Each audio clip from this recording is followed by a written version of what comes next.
boa tarde a todos. Ah, e vamos, enfim, primeiro agradecer a presença dos vossos 4 convidados. Muito obrigado pela vossa disponibilidade. Pedro Minhos, vou começar por si. Das 53 agendas mobilizadoras iniciais, soubemos, enfim, recentemente que a Galp e a Northvolt acabaram por sair da cadeia das baterias de lítio. A Auto Europa também saiu do consórcio Drivolution sobre a fábrica do futuro. Estamos praticamente a um ano do limite temporal para as agendas estarem concluídas. O que é que estes acontecimentos nos dizem sobre a forma como as agendas vão correr? Está preocupado? Antes de mais, muito bom dia a todas e a todos. Agradecer o convite do ECO e também felicitar pelo 8º aniversário. Ahm, eu, se calhar, centrar-me-ia mais naquilo que já se conseguiu e depois podia discutir alguns dos temas. Eu diria áreas onde nós temos que melhorar para conseguir alcançar os resultados. E talvez essa seja a primeira reflexão que gostaria de fazer.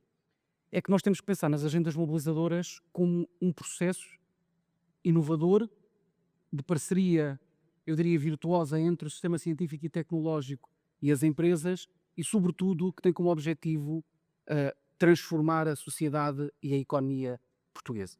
E desse ponto de vista, aquilo que nós temos assistido ao longo desses ano e meio, porque na realidade os primeiros 6 meses foram sobretudo, ainda há bocadinho falávamos da questão da burocracia, foram 6 meses para assinar papéis.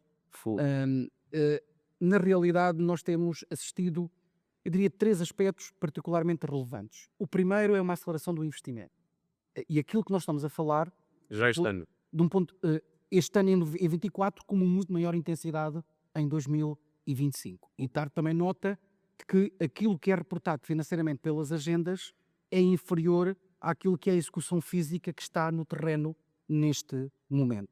Ou seja, por um lado, há processos de reporte que são trimestrais e nem todos os consórcios o fazem, e para além disso há todo um conjunto, eu diria, administrativo, porque obriga naturalmente a um parecer do revisor dos oficiais de conta, que algumas agendas deixam para mais tarde. Portanto, Ok. desse ponto de vista, no terreno nós estamos com um investimento superior. Para além disso, Consegue quantificar? eu diria que estamos aqui numa decalagem entre 10 a 15 pontos percentuais. Ou seja, se nós falarmos de cerca de 30%, 33% em termos de execução financeira, em termos de execução física estaremos nos 42, 45% de execução. Isso com que montante?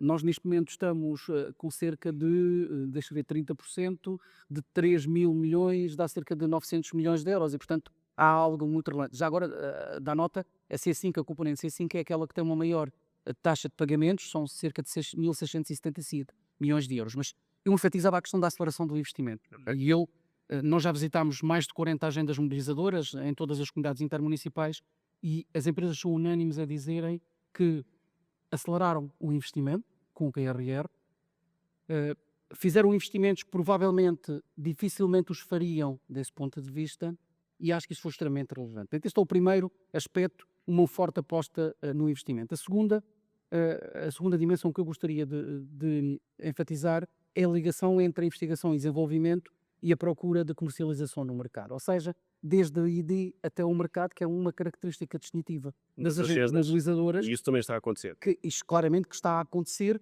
com um ritmo que nós temos que perceber que nem toda a investigação e desenvolvimento dá o resultado esperado no imediato. Ou seja, há aqui esses processos que são particularmente exigentes e, sobretudo, quando nós estamos a falar em TRL, que se pretende de 8 ou de 9, ou seja, numa comercialização do mercado. E o terceiro ponto?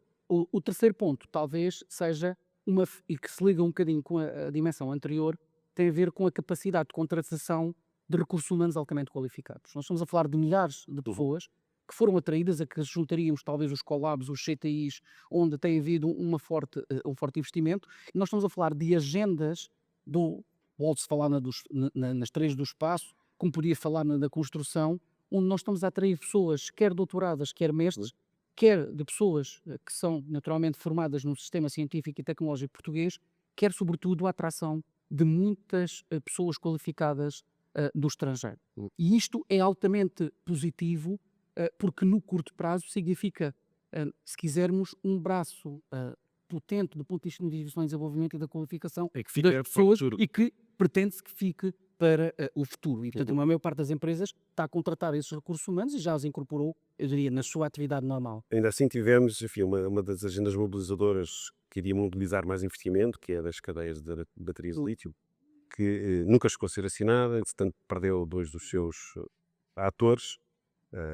Enfim, qual é a opinião que tem sobre a forma como este processo se acabou por ter estes fechos? Ou seja, eu não domino a totalidade da decisão dos investidores, mas não foi apenas a questão burocrática que esteve nesta decisão. Há outras questões, até porque temos que perceber que esta decisão, ou pelo menos a decisão de apoiar esta agenda, teve a ser negociada em Bruxelas de mais de 9 meses. E, portanto, se calhar a oportunidade que aqui está em causa é particularmente significativa, e este tempo para concretização das agendas mobilizadoras no prazo que está definido é particularmente exigente. Mas eu recordo que existem todo um outro conjunto de agendas na área da energia, desde a construção de uma fábrica de metanol, passando por uma agenda dedicada à questão das baterias em fim de ciclo, que estão neste momento, eu diria, a desenvolver as suas atividades, já para não falar de biocombustíveis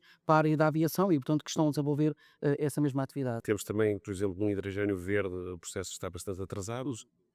Eu diria que a Falta matéria seria tecnológica. Queria só perguntar, para fecharmos,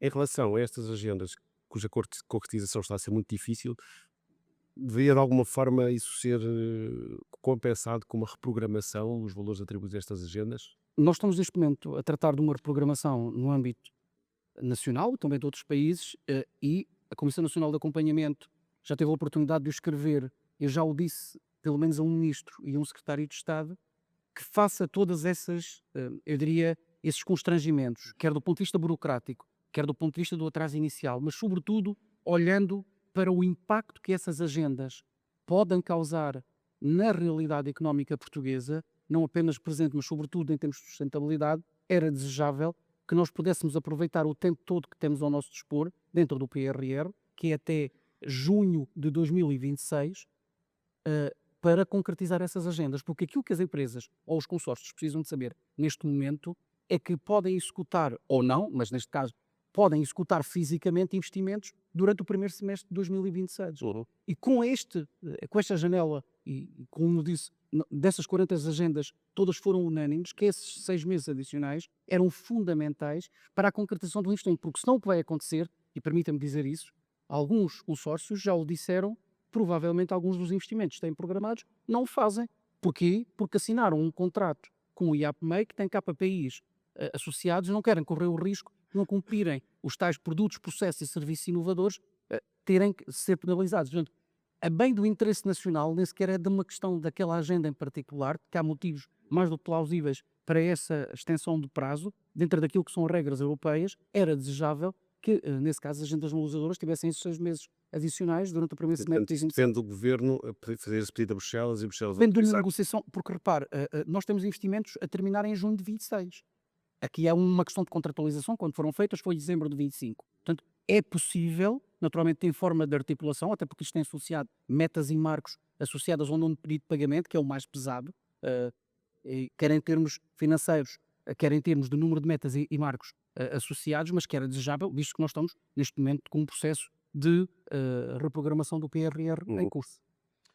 Sr. Teixeira, temos com a RIOPL justamente a integração num projeto, numa agenda, o chamado Projeto Lusitano, que visa promover a reindustrialização da indústria têxtil e do vestuário por via da concretização de atividades de investigação e desenvolvimento, inovação produtiva, formação e internacionalização. Como é que está a correr a execução desta agenda? Bem, muito bom dia. Aproveitar para agradecer também o convite do EC e dar os parabéns pelo aniversário e agradecer a qualidade também dos colegas aqui de painel. É pena não ter também uma senhora, ficaria bem neste enquadramento. Em relação à questão como coloca, só queria fazer um ponto prévio, já lhe respondo sobre a questão da execução e como é que está o Lusitano. Na RIOPL, e nós acreditamos e foi assim desenvolvendo o nosso projeto, não se utilizam fundos, sejam eles de que natureza forem, se eles não casarem com a estratégia. Não andamos a definir estratégia para casarem com fundos. E essa foi a premissa inicial quando começamos a desenhar todas as agendas onde estamos incluídos e algumas apenas como empresa isoladamente. E depois sim, o PRR tem uma influência enorme na velocidade a que conseguimos executar essa estratégia e conseguimos antecipar determinados investimentos que tínhamos já projetado no passado. Isso tem uma vantagem muito grande, é que fatores que lá na frente seriam meramente qualificadores, como por exemplo a descarbonização, um dia será legalmente obrigatório, antecipando todo esse processo, ele passa a ser um fator ganhador em relação a outros mercados e a concorrentes. Em relação à questão que me coloca sobre o Lusitano, no caso da Riopel e grande parte dos membros do consórcio, está a decorrer dentro dos prazos que tem que decorrer para os prazos limites que foram estabelecidos e não pode ser diferente. Primeiro nós nos metemos em aventuras em que a parte que nos cabe a nós também cofinanciar nós possamos cumprir nos prazos que estão estabelecidos e só nos rodeamos de parceiros que consigam cumprir as mesmas metas, sejam metas de construção, de fornecimento de equipamentos, de instalação de equipamentos. Por isso eu diria que o Lusitano está a correr naquilo que se refere à Riopel, até porque eu não tenho como missão ser porta-voz da agenda por completo, está a correr como tem que decorrer. Estará concluído até, estará concluído até ao final do Estará concluída, assim, eu diria que hoje a mais de 70% está concluída, em termos de contratos está toda concluída, em termos de execução está perto dos 70%. Em termos de pagamentos recebidos do IAVMEI, Pois, eu acho que essa é a parte, eu tendo sempre, e o presidente da Riopel às vezes também me diz isso, que eu se calhar às vezes sou um bocadinho otimista demais.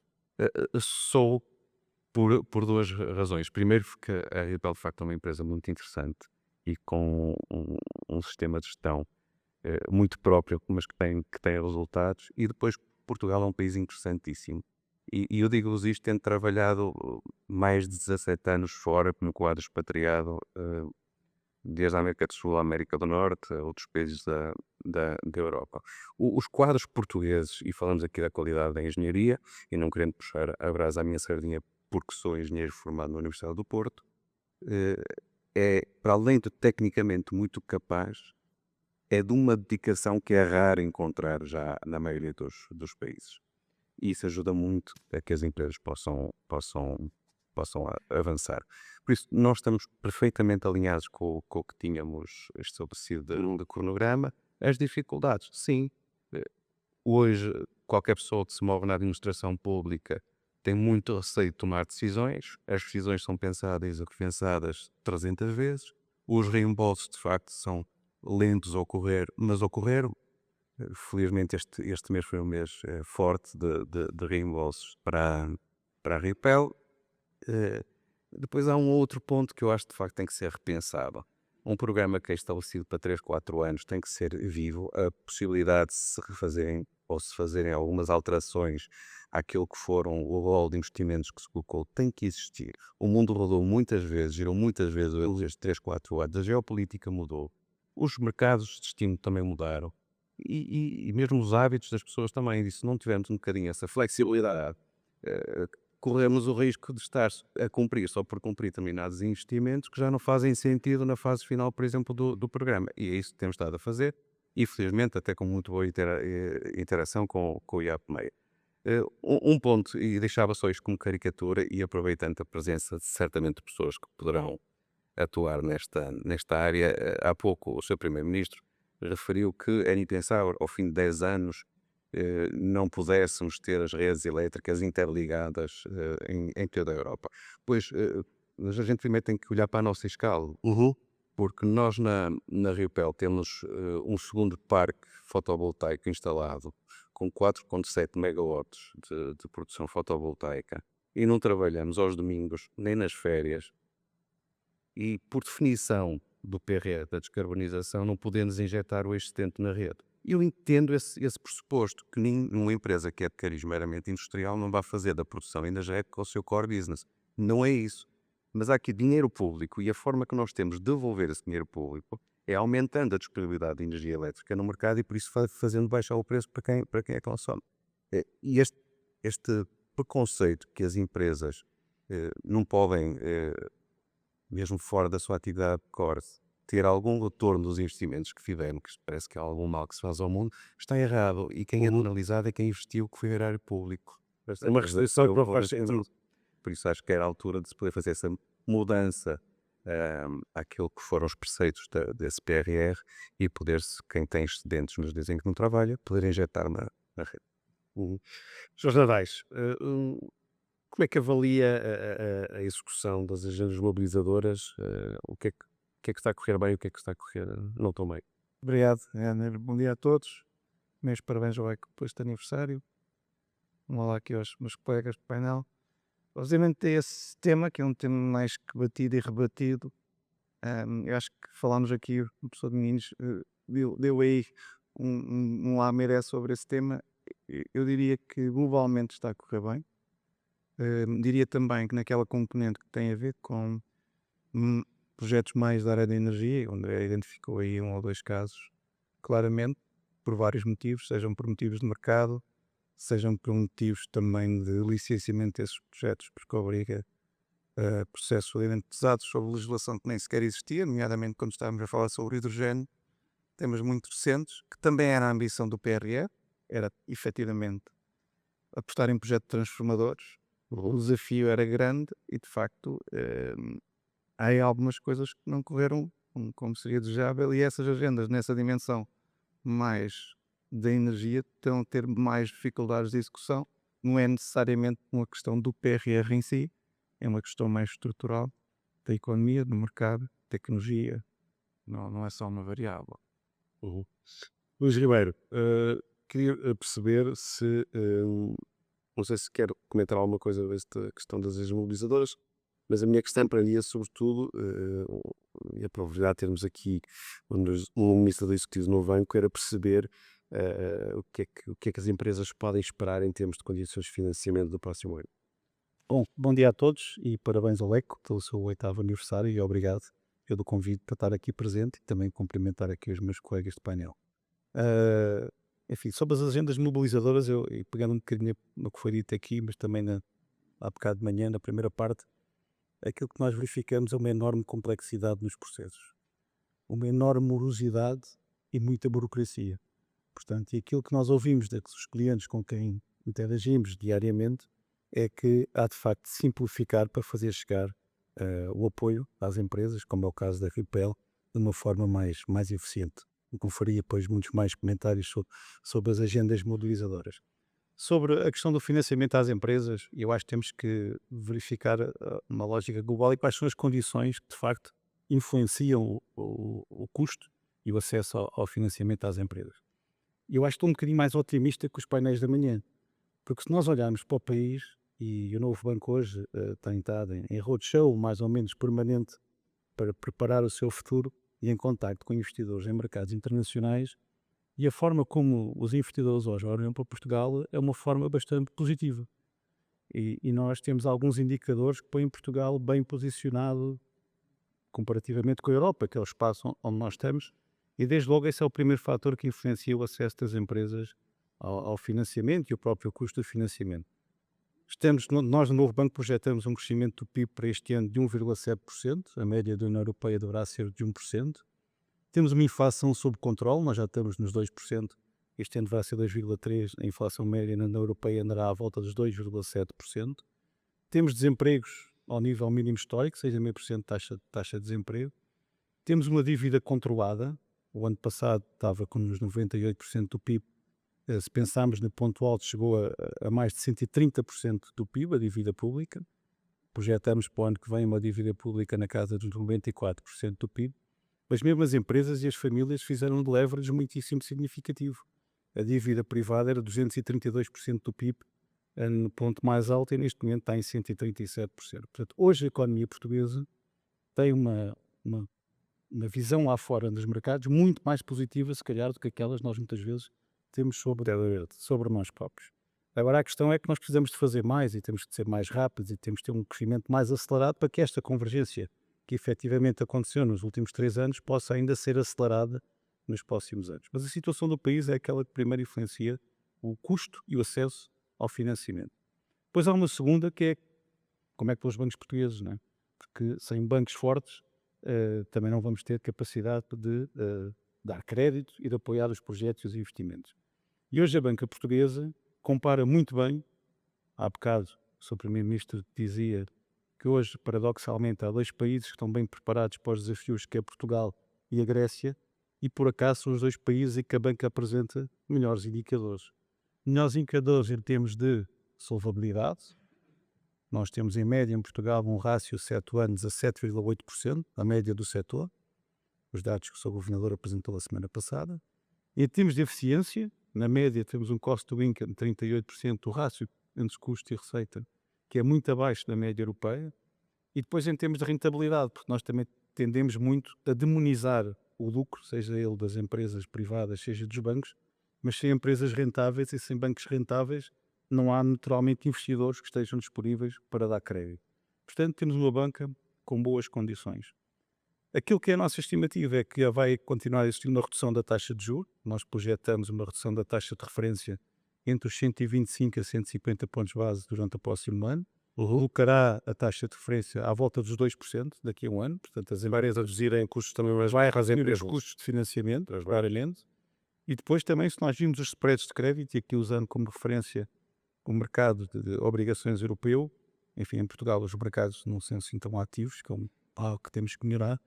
Não há eles, o spread médio do último mês era 322 pontos base e no investment grade 120 pontos base, portanto, no melhor investimento. O que significa que os spreads estão relativamente em mínimos históricos também. Portanto, haja ele bons projetos, que há capacidade de os financiar, naturalmente, e pegando aquilo que o Zé Teixeira dizia, estou totalmente de acordo, não deve haver fundos e os projetos adaptar-se aos fundos, tem é que haver bons projetos que os bancos estão cá para os financiar e naturalmente é isso que irá fazer crescer a atividade económica. Pedro Ninhos, falando agora de forma mais abrangente sobre o PRR, acredita que o país, enfim, já levamos algum tempo de discussão, acredita que o país está de facto a conseguir aproveitar esta oportunidade para se transformar? No fim vamos fazer um balanço claramente positivo? Nós estamos mais ou menos, já passámos um bocadinho do meio da execução do PRR e temos um desafio muito grande naquilo que são as funções sociais, sobretudo a questão da habitação, a questão das escolas e também, para além das agendas mobilizadoras, eu falaria naquilo que são custos de contexto, que é muito pouco falado, e também aquilo que é fundamental, e a Europel também é um exemplo muito claro, no âmbito da descarbonização da própria economia. Sobre a questão da área social, nós temos, para além da habitação, que estamos a falar de mais de 33 mil fogos financiados no âmbito do PRR, temos também as residências estudantis, e aqui o desafio sobretudo é a execução. Enquanto nas residências estudantis, no final do tempo vamos ter as 18 mil camas ou remodeladas ou novas, aí não vai haver grandes problemas. No caso da habitação, o desafio maior é a capacidade de concretização, e amanhã tivemos aqui a Casais, mas o desafio maior é ter a mão de obra necessária para a concretização de muitos desses investimentos. Eu recordo que cerca de, provavelmente, 40% dos fogos ainda não foi lançado o concurso. O que significa que o desafio que temos nos próximos meses é particularmente exigente. E o mesmo se passa com alguns investimentos nas áreas dos centros de saúde. Nós temos cerca de 90 centros de saúde e extensões de saúde que ainda não foi lançado o procedimento concursal. Portanto, nós estamos a criar uma pressão muito forte sobre a indústria de construção em Portugal, Que não tem capacidade de resposta. que tem que se mobilizar. Eu, este fim de semana, não vou dizer qual era a concorrência, mas concedeu uma entrevista a um outro órgão de comunicação social, onde falava da necessidade de nós incitarmos com pão para a boca de imigrantes e para, naturalmente, conseguir concretizar estas atividades. Quer na área da construção, mas, por exemplo, posso falar na área social.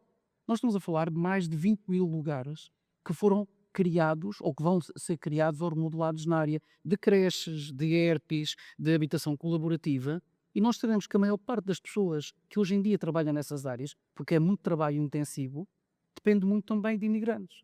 Portanto, se nós não tivermos a capacidade de uma forma integrada do ponto de vista legal, do ponto de vista do acolhimento, do ponto de vista da formação e do ponto de vista da habitação, de quadrar estas áreas vai ser extremamente complexo, não apenas a construção, ou seja, garantir o CAPEX, mas depois o OPEX, ou seja, garantir toda a sustentabilidade desses mesmos investimentos. E, portanto, Significa que o sucesso nessas áreas do PRR, até a colocação ao final do prazo, depende muito de conseguir resolver esse problema da capacidade construtiva, não tenho a mínima... e da imigração. E do preço, ou seja, é porque é evidente, nós dependemos muito, e em alguns setores, mais de 40% de mão de obra estrangeira para, naturalmente, conseguirmos executar estas atividades. Eu visitei já dezenas de empresas mesmo industriais e a maior parte das contratações é feita recorrendo a trabalhadores estrangeiros. Não vale a pena nós dizermos que não é assim. A realidade grita-nos e, portanto, quando nós queremos ir contra algo que está contra nós é um bocado difícil. E as mudanças que foram feitas pelo governo para facilitar esse processo de globalização, Ainda acha que estão no terreno não estão a surtir ainda os efeitos necessários em termos de celeridade. E, portanto, é algo que os empresários nos têm dito também, é que é difícil entre o recrutamento no país de origem e depois toda a legalização, ainda não é tão rápido como era desejável. Depois, no caso da descarbonização, nós neste momento temos cerca de 700 milhões de euros contratualizados, o que significa investimento na ordem dos 2 mil milhões de euros, porque este é um efeito distintivo do PRR, sobretudo para as empresas, é que o efeito multiplicador é de 2,5, de 3 ou de 4, e, portanto, nós estamos a fazer algo que é imprescindível. E aqui, permitam-me dizer, o PRR não está a passar ao lado das empresas. Antes, pelo contrário, nós temos milhares de empresas que estão a beneficiar com o PRR, naturalmente em contato com as suas estratégias, quer no caso das agendas mobilizadoras, quer no caso da descarbonização. E isto é particularmente exigente. Nós publicámos a semana passada um ranking das 10 maiores empresas em termos de descarbonização, que mais fundos têm. Estamos a falar de áreas altamente, eu diria, intensivas do ponto de vista de consumo de eletricidade, e isto é particularmente exigente. Isso cria um desafio, que é a modernização da rede elétrica. Nós precisamos fazer um investimento muito significativo em Portugal de aumentar a capacidade energética para responder a todos esses desafios. Depois, há uma outra área que é particularmente relevante, que são as áreas das competências, mobilizado pelas instituições de ensino superior, onde aqui nós temos tido a capacidade de responder, quer à população jovem, quer à população adulta, onde nós temos vários programas muito direcionados para formações nas áreas STEAM, que são relevantes, mas, por exemplo, as faculdades de ensino beneficiaram todas de um apoio particularmente significativo para a modernização dos seus equipamentos e para modernizarem também as suas práticas pedagógicas, para estarem mais alinhadas com aquilo que são as exigências. Onde é que nós temos dificuldades significativas?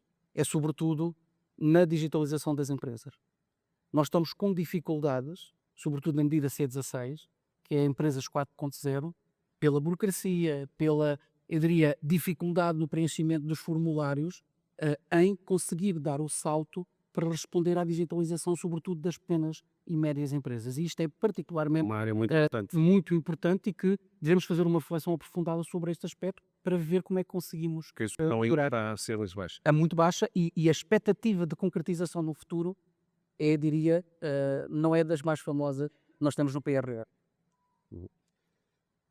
José Teixeira, a Riopel chegou a considerar a possibilidade de recorrer ao programa de capitalização estratégica do Banco de Investimento. Acabou, no entanto, por não o fazer. Não sei se quer explicar o que é para não fazer, mas isto também significa que o Banco Português de Fomento continua a não dar o contributo às empresas que era esperado. Pois eu, quando a agenda começou a atrasar, essa era a pergunta que esperava que já não me fizesse. Mas de qualquer das formas estou a fazer um pequeno acrescento ao que estava a dizer o Pedro Miniz.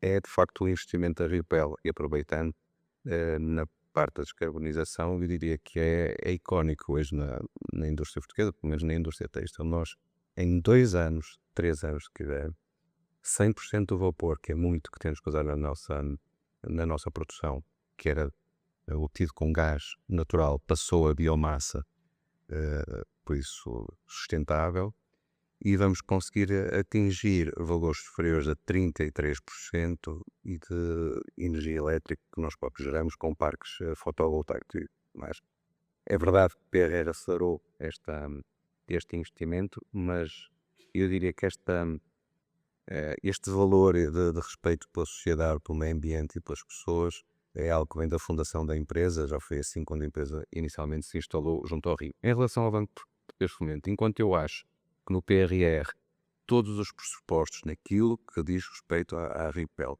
estão bem feitos, às vezes o processo é um bocadinho burocrático e lento e podia ser mais agilizado.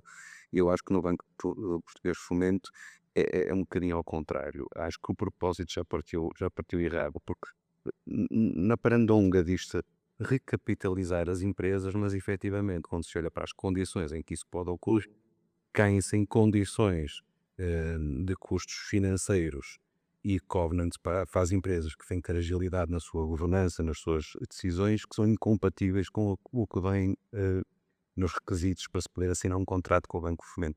Isto não tem nada a ver com se tivéssemos continuado, provavelmente esta era a terceira idade de administração do Banco de Fomento que nós íamos encontrar, e não tem nada a ver com as pessoas que por lá passam, aliás, algumas das quais nós tivemos interações muito simpáticas e respeitosas. Então, o facto é que o propósito está errado.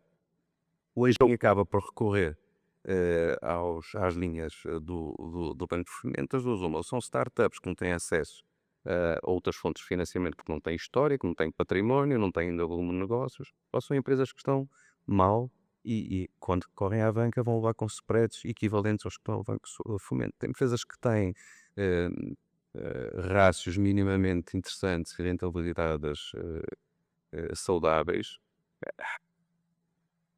Eu diria que qualquer banco oferece melhor que o que oferece o Banco de Fomento, e foi e viabilizou no nosso caso. Entre estarmos a pagar para maturidades equivalentes um valor, e não vou dizer os valores, também é segredo dos amigos aqui do banco e nosso também, e aquilo que eles pagar ao Banco de Fomento, estamos a falar 2, 3 vezes de diferença. Ora, isto de maturidade de 8 anos é inviabilizar qualquer contrato que se queira fazer, a não ser que a empresa não tenha outra alternativa. Felizmente, no meu caso, a VPL, e foi por isso que não fizemos a formalização do contrato. Luís Ribeiro, queria também perguntar a sua opinião sobre o papel do Banco Português de Fomento. 4 anos, vai para a terceira administração. Acha que também considera que o propósito para o qual foi criado não houve o correto?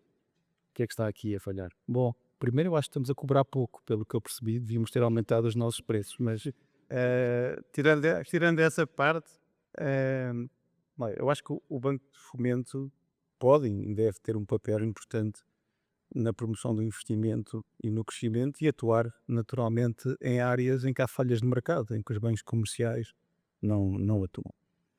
Enfim, e passados este tempo todo, acho que é uma constatação de um facto que até à data não conseguiu efetivamente cumprir esse desígnio, vamos dizer assim. Na nossa visão, nós encontramos no Banco de Fomento, e é isso que nós gostaríamos de ver, um parceiro no apoio ao investimento e das empresas, precisamente em áreas em que a banca comercial, ou com outro tipo de fundos, ou com outro tipo de garantias, tem que ter outras condições para poder apoiar esse investimento. Desde logo, o Banco de Fomento deveria lançar produtos de uma forma mais consistente, mesmo, enfim, como o Zé Teixeira referia, é evidente que as condições de preço, muitas vezes praticadas pelo Banco de Fomento, não são atrativas para as empresas, e está claro. Tem que ter uma melhoria evidente nos processos. Os SLAs do Banco de Fomento não existem, portanto, é que nós contactamos. O Novo Banco é um banco muito forte de empresas, é onde temos a nossa principal atividade, e nós ouvimos tipicamente os nossos empresários 2 ou 3 comentários são mais ou menos constantes. Alguns já ouvimos aqui hoje. Falta de recursos humanos, mais qualificados ou menos qualificados, um enquadramento fiscal adverso, seja ele com IRC, seja IRS, seja também as contribuições para a segurança social, e depois toda a questão da burocratização da máquina do Estado. Portanto, e essas são 3 queixas ou 3 comentários que nós ouvimos que são praticamente constantes, independentemente do setor. Voltando ao Banco de Fomento, portanto, tem que naturalmente, enfim, e aguardamos agora a aceitação do fit and proper da nova administração, e o novo banco espera naturalmente que o Banco de Fomento exerça aquele que era o seu desígnio inicial, que é apoiar o investimento em empresas, mas mais uma vez nós temos que, e às vezes há uma confusão, o Banco de Fomento ou qualquer linha de garantia mútua ou qualquer linha de apoio também do PRR não é para apoiar investimentos que não são rentáveis, não é para apoiar investimentos que não trazem valor, não é para apoiar investimentos que não fazem sentido na estratégia nacional. É precisamente para apoiar empresas que no seu caminho precisam do apoio para poder crescer ou para poder ir para áreas de investigação e desenvolvimento. O Pedro falava aqui há pouco da importância que o PRR tem em investigação e desenvolvimento. Temos o objetivo de ter 3% do PIB em investigação e desenvolvimento, teremos para ir 1,7%, e há claramente que acelerar esse processo. Há N estudos que mostram que a capacidade e a rentabilidade de empresas que apostam em investigação e desenvolvimento é 25% maior do que as outras. Portanto, a capacidade de exportar das empresas que têm investigação e desenvolvimento é muitíssimo maior do que as outras. E depois, se quisermos ir para uma lógica mais estrutural, também há uma correlação quase perfeita, e o António Costa falou isso há bocadinho ao princípio, entre a percentagem das exportações no PIB e o PIB per capita de cada um dos países. Portanto, isto, naturalmente, estes têm que ser os desígnios estratégicos e o Banco de Fomento deve ter o seu papel. Felizmente temos uma excelente pauta comercial em Portugal. Para dar a resposta. Jorge Nadais, enfim, não sei se quer também aqui abordar esta questão do Banco de Fomento, mas queria depois mais perguntar-lhe também ainda sobre as agências mobilizadoras. Como é que avalia o papel que o Banco de Fomento está a ter? Bom, acho que já foi falado aqui muita coisa sobre isso. O banco tem tido muitas vicissitudes naquilo que é a sua gestão, com diferentes gestões.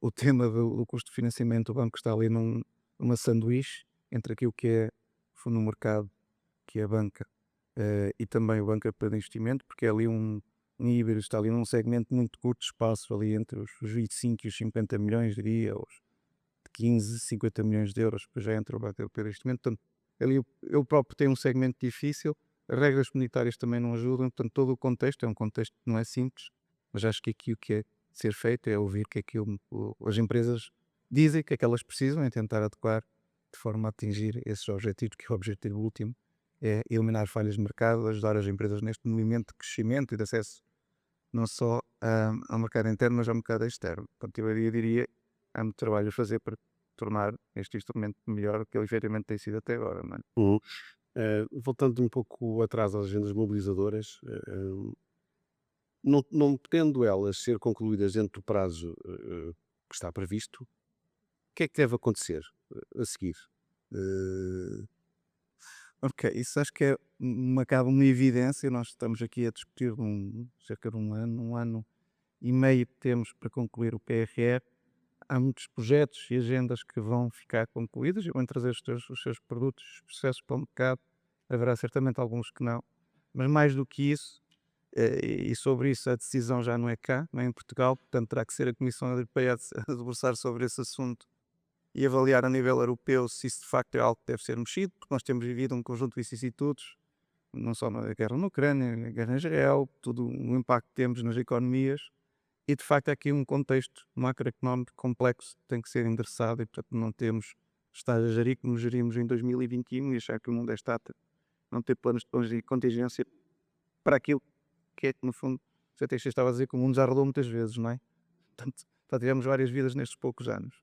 Mas acima de tudo, o que eu acho que também já foi nestes debates que têm havido aqui, quer o Primeiro-Ministro, quer o António Pires de Lima, preferido, sobre o tema da dicotomia das grandes empresas e das pequenas empresas. E eu acho que o PRR terá sido o último instrumento a privilegiar ou a apostar nesta lógica das grandes empresas fazerem o arrastamento daquilo que são as cadeias de valor e fazer crescer a economia. O Portugal 2030, que é no fundo, digamos, o próximo programa ou evolução daquilo que são as agendas mobilizadoras, tem um modelo, tem um conceito que chamamos mini-agendas, que é algo que se pretende perpetuar no tempo, este conceito de agendas mobilizadoras, num contexto se calhar mais pequeno, mas para mim a grande dificuldade é perceber porque é que é este preconceito sobre o empresário, em particular sobre as grandes empresas, onde elas são, seja em Portugal, seja no mundo, um grande motor do crescimento económico e daqui do arrastamento das cadeias de valor. Portugal, já se falou aqui, é uma economia pequena, aberta, está claramente sujeita a todos estes choques externos e, portanto, tem que ter forma de conseguir captar investimento, que seja nacional, seja estrangeiro. Eu já há mais de 25 anos que trabalho nesta área E nós estamos num momento único da nossa história económica, ok? Nós estamos num momento em que, como se falou aqui, temos um país seguro, um país estável, um país que nasceu na Europa, um país que não tem as vicissitudes que a Europa de Leste neste momento tem, com a guerra às suas portas. Todo e qualquer investidor estrangeiro neste momento quer entrar na Europa, um dos primeiros países pensa em Portugal, por todas estas razões. Há uma mudança estrutural na indústria da mobilidade. As cadeias de valor estão todas a mudar, as fábricas de motores todas a fechar na Europa. É preciso transformar tudo para a eletrificação. Nós estamos à entrada da Europa. Nós temos todas as condições para captar isto. Temos que aproveitar essa oportunidade. Temos é que ter a capacidade de o captar, meter dinheiro, e não pode ser esperar que a União Europeia acha que o FEDER não pode apoiar as grandes empresas. Não pode ser isso. São esses investimentos que arrastam, são esses investimentos que vão trazer todas as PMEs para o mercado internacional. Isso nós temos que focar, temos que ser rápidos, temos que investir, temos que apostar. Pedro Ninhos, para não deixarmos escapar esta oportunidade, que investimentos e reformas é que devem ser incluídos na reprogramação? Por um princípio de separação de poderes, quem acompanha não faz propostas sobre o que deve ser feito. É uma questão sagrada. Temos de segregação de poderes que nós não vamos naturalmente ultrapassar. Mas esse acompanhamento permite... É verdade. Aquilo que me parece Sim. é que há um conjunto de investimentos que provaram ter efeitos reprodutivos. Porque nós não nos podemos esquecer que temos que concluir os investimentos até junho de 26. E esta é uma restrição sobre a qual não podemos fazer. Mas há um conjunto de investimentos, por exemplo, relacionados com a mobilidade verde. Neste momento há um concurso que faz com que ainda não tenhamos cumprido todas as metas do sexto pedido de pagamento, tem a ver com mobilidade sustentável nas grandes áreas metropolitanas e fora das áreas metropolitanas, aquisição de autocarros elétricos ou movidos a hidrogênio. Este é um concurso que teve candidaturas muito acima daquilo que é a dotação inicial. E, portanto, há aqui um conjunto de investimentos relacionados com a descarbonização, com a qualificação das pessoas. A semana passada, esta semana, a própria inteligência artificial foi apontada como uma nova área em termos de PRR a ser apoiada no âmbito da Estratégia Nacional para a Inteligência Artificial.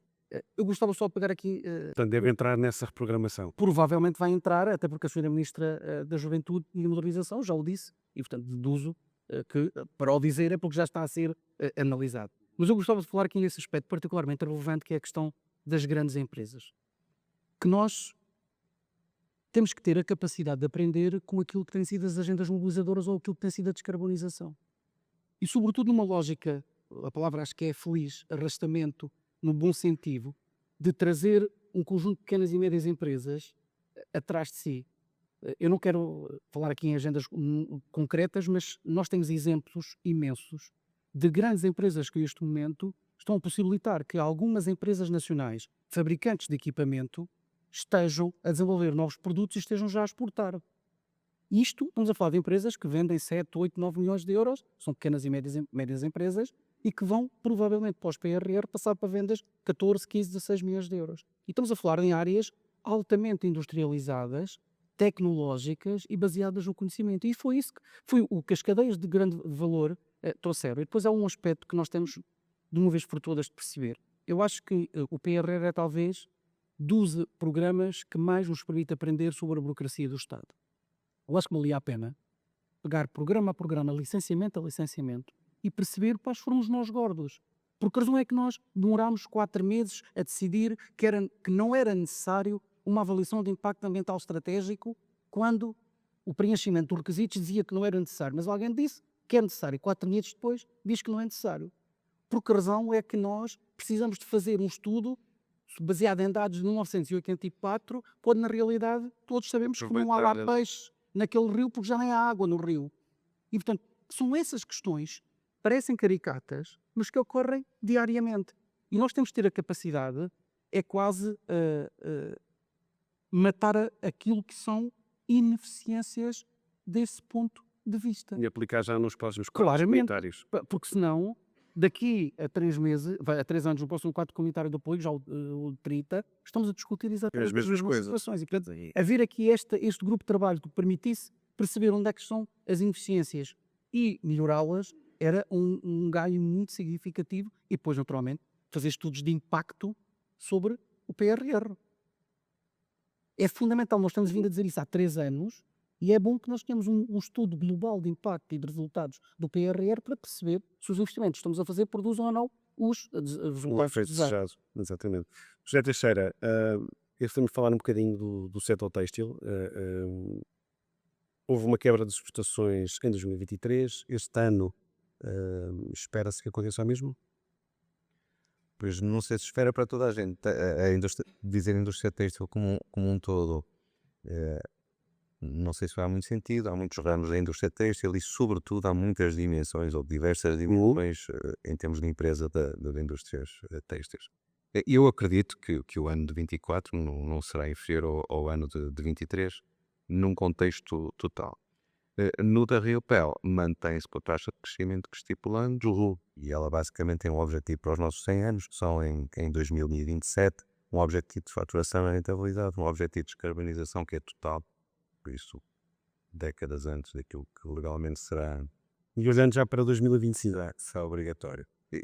Deixa-me só fazer um parênteses, eu sei que é hora do almoço, toda a gente está com fome, mas quando eu falei, e falou aqui também, que o mundo gira, a questão é que gira muito mais rápido do que girava no passado, porque nestes 24 anos deste século, em equivalência girou mais vezes que no século inteiro passado. Então, a profissionalização da gestão, ela vai desde a análise dos constrangimentos e de fatores, sejam eles geopolíticos, nacionais, de concorrência, a forma como se fazem planos de mitigação de risco, planos de continuidade de negócio, profissionalizar as linhas de ação que se fazem, formar as pessoas para estarem capacitadas em tempo útil, com conhecimento adequado, responder a estas necessidades faz a diferença. É um passo que a indústria têxtil, numa certa medida, fez, mais as médias e grandes empresas. É um passo que fica por fazer em empresas médias pequenas. E é por isso é que quando as condições externas mudam e os mercados mudam, e isso não foi antecipadamente tratado e prevenido, é penoso para essas empresas. Felizmente já não é o caso da Riopel, estamos expostos a tudo que se passa no mundo, até quase 100% do que fazemos ou que produzimos é para a exportação. E cerca de 20% é para os Estados Unidos. Mais de 20%, sim. Mais 20%. E como é que vê as alterações, nomeadamente com o aumento das tarifas aduaneiras que já foram anunciadas pelo novo Sabe, presidente? nas últimas semanas, meses, alguns órgãos de comunicação social foram ligando para o Dr. Gel Santos, para mim, para nós darmos alguma opinião sobre a questão da eleição do Trump e das tarifas. Não me interessa nada, sinceramente, dar essa opinião. Por uma razão simples. A primeira característica que, pelo menos eu e se calhar uma grande parte das pessoas identifica no Trump é que ele é mentiroso. Então eu vou começar a estabelecer e alterar um plano de negócios, estratégia, com base lá que alguém que é publicamente mentiroso andar a dizer não, eu vou esperar qual é o plano do governo que ele vai fazer e depois é tomar, juntamente com as equipes da Riopel, as decisões que forem cabíveis. Sim, o mercado norte-americano representou hoje mais de 20% para a Riopel. Felizmente, desses 20%, no mercado mais previsível que é o Canadá, cerca de 15 a 6% estão no Canadá, e nós acreditamos que, apesar dos pesares e de tudo que vai acontecendo nos Estados Unidos, a nossa trajetória vai continuar a ser de crescimento naquele mercado, como noutros, porque Portugal não é periférico, é central no mundo, o mundo não se cinge à Europa. Para nós, com certeza que não.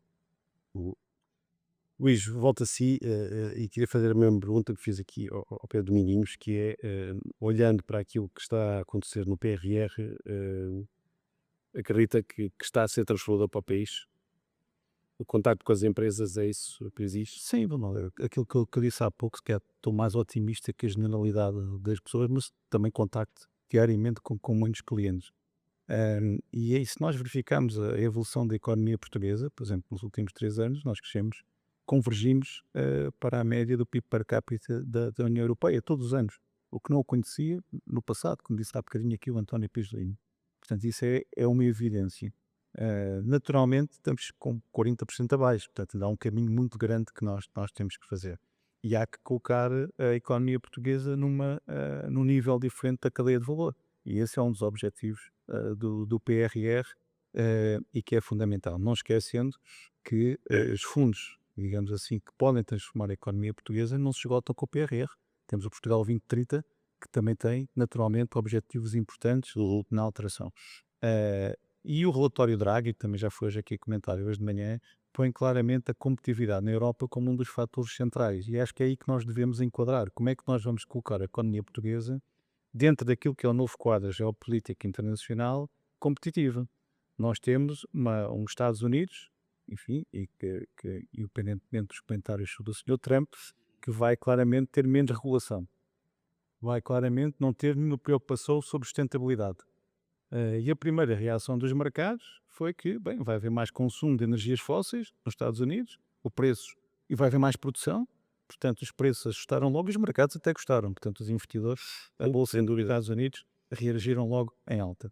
Este é o primeiro bloco, naturalmente com mais protecionismo, com não sei se é 10%, se é 50%, se é 100%, não fazemos ideia, mas com mais protecionismo terá que ser. Claramente, eu estava com António Costa e Miguel Monjardim há um tempo nos Açores e ele dizia que a política dos Estados Unidos é a I-Francis Maliard. Basicamente é pormos barreiras à entrada porque nós, americanos, conseguimos viver dentro do nosso quintal. Esse é o bloco americano. O bloco da China também tem os seus desafios. Tem um endividamento elevado, tem uma deflação e tem um consumo interno que está a cair. A grande crise da indústria automóvel europeia não é os carros chineses a chegar à Europa. É os carros europeus que não chegam à China porque já não há consumo para lá os colocar. Portanto, este é o segundo bloco. O terceiro bloco é que nós estamos na União Europeia e a União Europeia tem um elevado média etária, tem desafios enormes, tem uma guerra. Uma das grandes consequências da eleição nos Estados Unidos é que a Europa tem que gastar 2% do seu PIB em defesa. E já se fala em 3, não é? Portanto, 2 já não era mau. A questão é de onde é que eles vêm.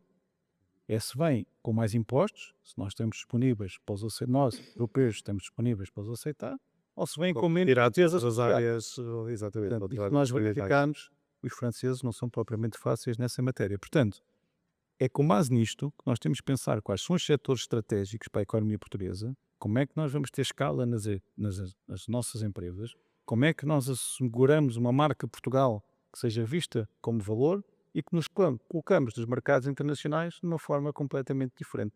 Se nós tivermos essa visão estratégica para o país, eu tenho a certeza que as agendas mobilizadoras vão ser um acelerador e tenho a certeza que os fundos vão ser um acelerador. Mas se nós não soubermos, como dizia o Séneca, se não soubermos o caminho, não há bons ventos. Portanto, convém primeiro que tudo nós sabemos qual é o caminho que temos de navegar. Queria só perceber, agora numa perspectiva mais de curto prazo, enfim, falou desses fatores todos de incerteza, a que se juntam a incerteza económica e política cada vez mais em países cruciais como a Alemanha e a França. Isto tudo já está a pesar na confiança das empresas portuguesas, olhando, por exemplo, para a procura de crédito, nota-se que Eu diria que começa a pesar na confiança das empresas. se nós olharmos os dados mais recentes, em outubro, o boom de crédito no mercado reduziu mais de 500 milhões de euros e este ano o crédito às empresas como um todo está a reduzir cerca de 1,5 bilhões de euros. Mas a verdade é que também temos empresas mais sólidas, porque a poupança e os depósitos nas empresas também estão a aumentar na mesma proporção. Há um adiar de alguns investimentos? Sim, claramente há um adiar de alguns investimentos. Depois há um fator crucial, que nós falámos aqui hoje várias vezes ao longo da manhã, tem a ver com o recurso humano. Porque, de facto, o crescimento na última década foi assegurada por cerca de 500 mil de imigrantes. Mas nós temos que conseguir atrair, reter e desenvolver o talento, seja através da migração, seja através do talento nacional. E há logo 2 ou 3 coisas, fala-se muito no acolhimento, com certeza que somos um excelente país para acolher pessoas, mas temos onde as pôr a morar, não é? Não há habitação, quer dizer, Portugal constrói em média por 1000 habitantes metade das casas que a média europeia. Portanto, nós não conseguimos que os nossos jovens tenham acesso à habitação, eles não vão ficar cá. E não precisamos de medidas, esta é a minha opinião um bocadinho mais polémica, do lado da oferta, do lado da procura. Precisamos de medidas do lado da oferta. Porque se não houver casas para comprar, os promotores imobiliários não vão construir casas para a classe média baixa se puderem vender todas para a classe média alta. Portanto, é tão simples quanto isto. Uma descida do IVA. Tem-se às vezes mais facilidade de financiamento, tem que haver os custos de mão de obra na construção nos últimos 2 anos aumentaram 26%. Portanto, naturalmente, se nós não conseguimos resolver o tema da habitação, se não conseguimos resolver o tema de reter cá as pessoas, os nossos jovens, nós temos o melhor país para morar, desculpa lá. Temos o melhor tempo, temos a melhor segurança, como disse o nosso primeiro-ministro, a comida é fantástica, por ser da hora, Portanto, os jovens temos boas empresas em Portugal para trabalhar. No total, tudo é visto numa perspectiva global. Hoje até há capacidade, com os novos modelos de trabalho, morar no Porto e trabalhar para uma empresa americana, como há vários exemplos que acontecem.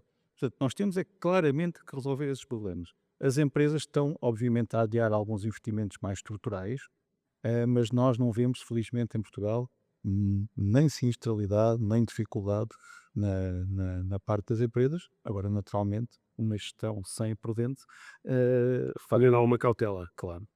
Uhum. Jorge, para fecharmos, já falámos aqui bastante sobre este enquadramento económico e geopolítico de maior incerteza.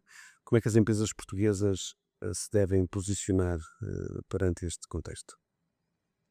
Pois já se foram falando aqui sobre alguns aspectos que nota-se alguma refração no investimento, estão expectantes a perceber como é que vai se passar. O setor automóvel é um setor claro nisso, há uma discussão muito grande sobre se deve apostar no elétrico ou não deve apostar no elétrico, e isso é um reflexo dessa indecisão estratégica que, mesmo em termos políticos, na União Europeia, na Comissão Europeia e no Conselho Europeu também ter dificuldade em passar essa mensagem. De facto, o mercado tem que se adaptar e gerir e tentar perceber qual é o caminho que tem que adotar.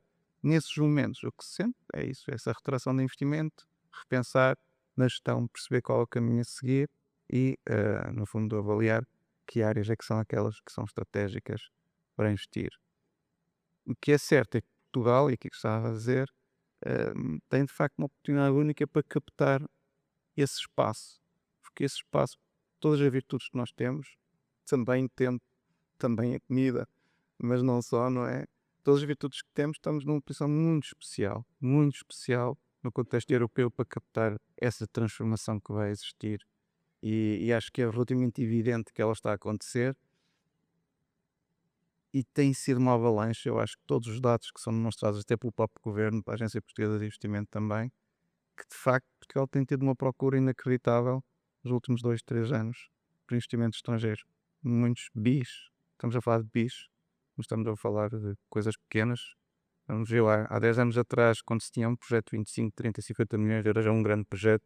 Hoje em dia são projetos de 100, 150, 200, 300, 400, 500 milhões de euros. E de facto é uma transformação muito grande. E a nossa maior limitação é mesmo as pessoas. O PRR criou uma pressão muito grande na procura de pessoas. O professor Prince estava a dizer, de facto, há uma procura por doutorados estrangeiros. As universidades não conseguem recursos para os projetos. E isso é uma das grandes limitações. Nem é de capital neste momento, eu diria.